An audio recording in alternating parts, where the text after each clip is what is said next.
back to your question later. Bismillah ar-Rahman ar-Rahim. We are first asking permission from the Holy Ones to send us something that we may speak, that we may benefit from it, that I'm going to benefit and you're going to benefit. Holy Prophet ﷺ says, either say something that is going to give benefit to you and to others, or else keep silent. It is a very big sin now if we are going to interfere into something that is not our business. These days they teach you from very young age to interfere into anything. Even if you don't have the knowledge or the expertise, interfere. It's okay. Ask questions, challenge that. But it takes away the light of faith from you. Because Holy Prophet ﷺ said, don't argue in matters of religion. Do not argue. It takes away the light of faith. So, if somebody asks us a question, according to the limit of our knowledge, we may speak. This is not a gathering of scholars. We're not here to speak opinions. This is my opinion, this is your opinion, this is the opinion of so and so. No, it is not. We are here not dealing with opinions. We are here dealing, talking, sharing what is reality. How do we know what is that reality? We take it from those ones who have tasted. If you have never tasted that reality, you can be talking about it, you can be writing books about it, you can be describing it so well, but you've never tasted it. If you have never tasted, how can you give? You cannot give nothing. You can just give emptiness, a lot of words, a lot of concept, but you're not going to be able to touch their hearts. Islam spread east to west, north to south, by those ones who have tasted, by those ones who have taken the light of the Prophet ﷺ, those ones who have been trained to represent him, and they speak. These ones, they will never claim that they have knowledge too. They say our knowledge is coming from him. We are not claiming we have anything. Our knowledge is coming from our Shaykh, and his knowledge is coming from his Shaykh, unbroken lineage, reaching to the Holy Prophet ﷺ. This kind of understanding of how knowledge gets passed down is also unusual in these days. Because people think knowledge is only what you go to school, you go to college, that is knowledge. Or even worse, now knowledge is what? Google, Yahoo, Wikipedia, that is knowledge. It is not. Especially knowledge of yourself and knowledge of Allah. It is not contained in a book. There's no book that you can read that is going to teach you that. Knowledge of yourself and knowledge of Allah, it is this book. You have to open this book. You have to look at yourself.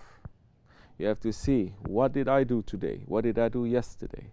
What am I going to do? You have to read, you have to analyze, you have to look at yourself, you have to judge yourself. This is exactly what is going to happen to us on Judgment Day. They're going to ask, you did this, what was your intention? You did all of that, what was your intention? So if the man is not understanding his intention, he can do the best things in the world, but if his intention is corrupt, it is not going to be accepted. Maybe that one, he cannot do so many things, but his intention is pure. Allah subhanahu wa ta'ala will accept it. If Allah subhanahu wa ta'ala is going to praise that ant with a broken leg, in the Quran Kareem is mentioning that ant. It's not mentioning you or me. It's mentioning that ant that is carrying water in its mouth. And when the angel came by the order of Allah saying, ask that ant, where is it going? The ant said, I'm going to put out the fire that they have made for Ibrahim Halilullah, for the Prophet Ibrahim. That fire was so big that it can be seen all the way from Urfa to Basra. And that ant, small ant with a little, not even one drop of water, is running to put out the fire of Nemrut that he has set up for Halilullah. If Allah subhanahu wa ta'ala is praising that ant and accepting him, then what about us? That we have been created to represent Allah. That ant has not been created to represent Allah. The animals have not been created to represent Allah. The other makhluk, they have not been created to represent Allah. Not even the angels, they have been created to represent Allah subhanahu wa ta'ala, except for Hazrati Insan. Which is why Allah subhanahu wa ta'ala is saying in the Quran Kareem, and we have honored the children of Adam. وَلَقَدْ كَرَمْنَا بَنِي Adam. If you return back to your origin, which is to be a Bani Adam, to be a children of Adam, to be a representative of Allah, to be the Khalifatullah, then we may rise to that station. But if we have been created for that reason and we are running after our hawa and our nafs and this dunya and shaitan, we're going to be questioned and punished a lot because we have not fulfilled the reason of our creation. Everything in creation is fulfilling its reason. Everything in creation is fulfilling its reason. Animals, they're fulfilling the reason of creation. The angels, they're fulfilling the reason of creation. But man is asleep. Which is why Prophet ﷺ said, man, coming from Hazrati Ali, man is sleeping. When he dies, he wakes up. Understands the reality. What is his world? What is himself? What is his Lord? But the Prophet ﷺ has said, die before you die. What is the meaning of that now? Before you pass from this world, understand the reality of what you are going to meet ahead. So now we're talking about knowledge of the self. And the knowledge of the self you cannot find anywhere. If you want to find knowledge of your physical self, what do? You look in a mirror. There is something there that is in front that you're going to look and you will understand. These eyes, it sees everything except itself. These eyes can see everything in creation except yourself. For these eyes, for you to see yourself, you have to look with the eyes that is inside of you, with your heart. And this is the spiritual teachings of the Holy Prophet ﷺ, that he has said, now for mankind to be able to understand themselves, that is the only way. Otherwise, you will never understand your Lord. So now, we are here. We are trying to understand what is coming from Allah and what is coming from our ego. We're trying to understand what is coming from shaitan and what is coming from hawa. What is coming from the Prophet? What is coming from the angels? What is coming from the friends of Allah and what is coming from the friends of shaitan? This capacity to look and to understand is given only to Hazrati Insan, to mankind. Angels, they obey. Angels, they obey. They don't question. Unless Allah put in their heart to question, they question. Otherwise, they obey. The animals, they obey. They don't question. But mankind has been given intelligence. And he has been given that iradat, that free will to choose, to understand. There is confusion. There is always confusion. Sometimes I get questions from people saying, how do I choose what is right and what is wrong? Or, that is a valid question, of course.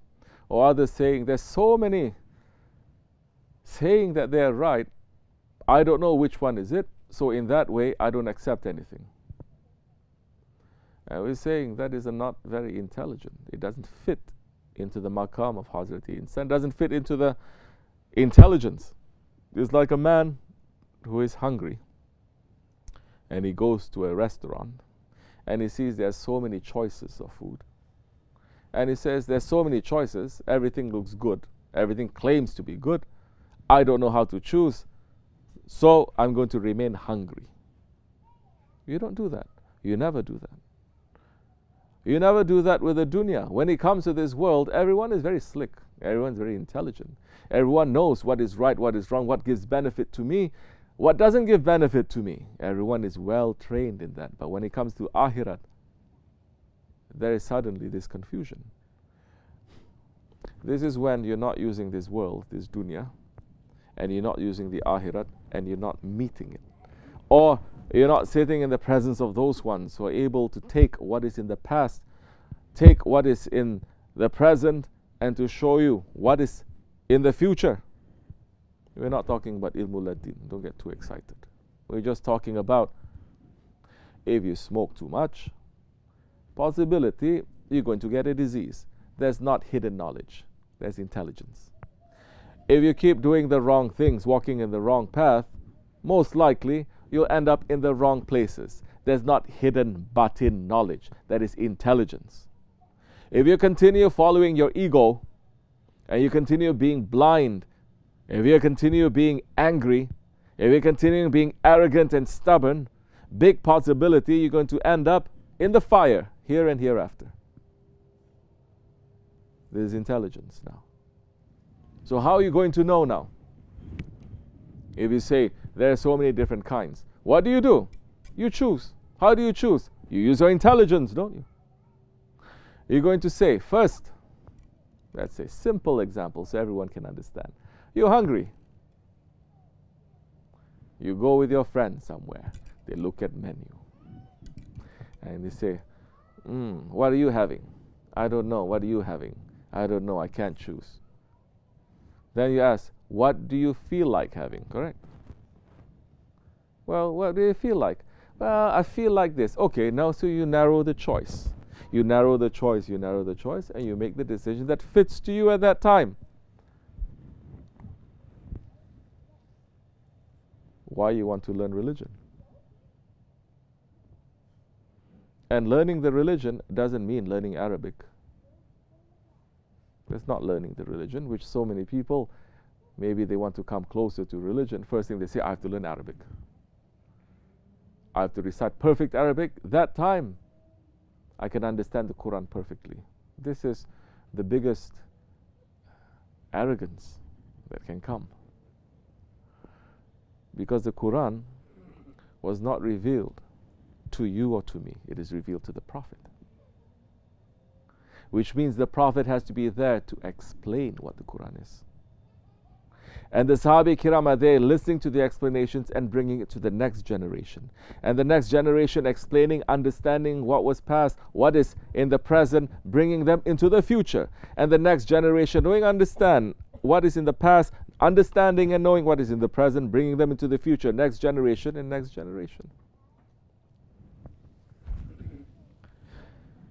So now, what is it that you want from the religion? If you want just to know how to pray better, there's so many different ways of doing it. If you were looking at the shell of the religion, the Shariat, easy. But the shell of the religion, without the spirit inside, it is empty.